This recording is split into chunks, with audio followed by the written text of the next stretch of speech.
நான் பியூட்டிஃபைங் ஓமா அருணா ரமேஷ் பேசுகிறேன். எல்லாருக்கும் கிருஷ்ண ஜெயந்தி நல்வாழ்த்துக்கள். இன்றைக்கி கோகுலாஷ்டமி, நாளைக்கு கிருஷ்ண ஜெயந்தி. பாருங்கள், எங்கள் புது பிருந்தாவன் சின்ன துளசி செடி வச்சுருக்கோம். கிருஷ்ணரும் ராதேயும் பாருங்கள் எப்படி உக்காந்துருக்காங்க. இதை பாருங்கள், மாவு கோலம் போடுறது தான் ரொம்ப விசேஷம்னு சொன்னேன் இல்லையா, அதே மாதிரி மாவு கோலம் போட்டிருக்கோம்.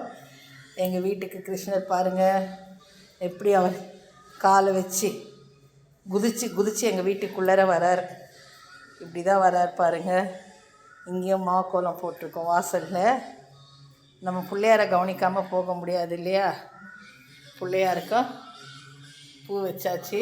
அடுத்தது வர்றது நமக்கு பிள்ளையார் சதுர்த்தி.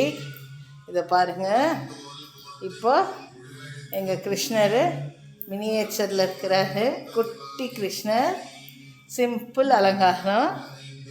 செவரில் பாருங்கள் பின்னங்களை ஒட்டியிருக்கோம். பின்னங்களை தான் ரொம்ப விசேஷம் கிருஷ்ணருக்கு. அப்புறம் பாருங்கள் மயில் இருக்க வச்சுருக்கோம். எங்கள் கிருஷ்ணர் ஜலத்தில் இருக்கிறார், தண்ணியில் இருக்கிறார், தெரியுதா? எங்கள் கிருஷ்ணரை பாருங்கள், குட்டி கிருஷ்ணர் தான் இப்படி வச்சுருக்கோம்.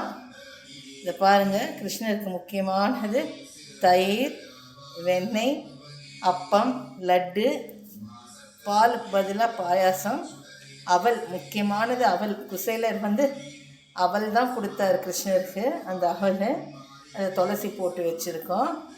பழம் வகைகள், இது இப்படி விளக்குக்கு பூ போட்டு. இந்த பிச்சுவாய் தட்டு வரலட்சுமி நோம்புக்கு என் தம்பி ஒய்ஃப் கொடுத்தா. கிருஷ்ணர் பசுமாடு தானே ரொம்ப விருப்பப்படுவார். சரி, அதையே வச்சுருக்கோம். இப்படி கோலம் போட்டு பூ வச்சுருக்கோம்.